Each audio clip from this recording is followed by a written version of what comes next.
Hey Year 12, precipitation questions are really easy if you know how to use your data sheet. Let me show you how. This question wants you to determine if the ions are lead, barium, or iron, and you can mix chloride ions, hydroxides, or sulfates to determine if a precipitate forms. Instead of trying to remember all of your solubility rules, go to your data sheet and list out all of your cations and anions. Then highlight all combinations of ionic compounds that have a KSP given to you.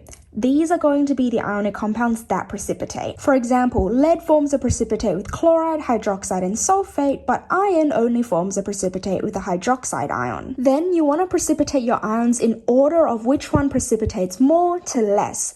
Lead forms 3 precipitates, barium forms 2, and iron forms 1, so you're going to precipitate lead first. To do that, you have to combine it with the anion that doesn't form a precipitate with anything else. In this case, lead forms a precipitate with chloride, but chloride doesn't form a precipitate with barium or iron. Then repeat the procedure with your remaining ions. So chloride ions will be mixed with lead first because that's the only one that forms a precipitate, then mix sulfate ions with barium, and then lastly hydroxides with iron. Good luck on your trial exams.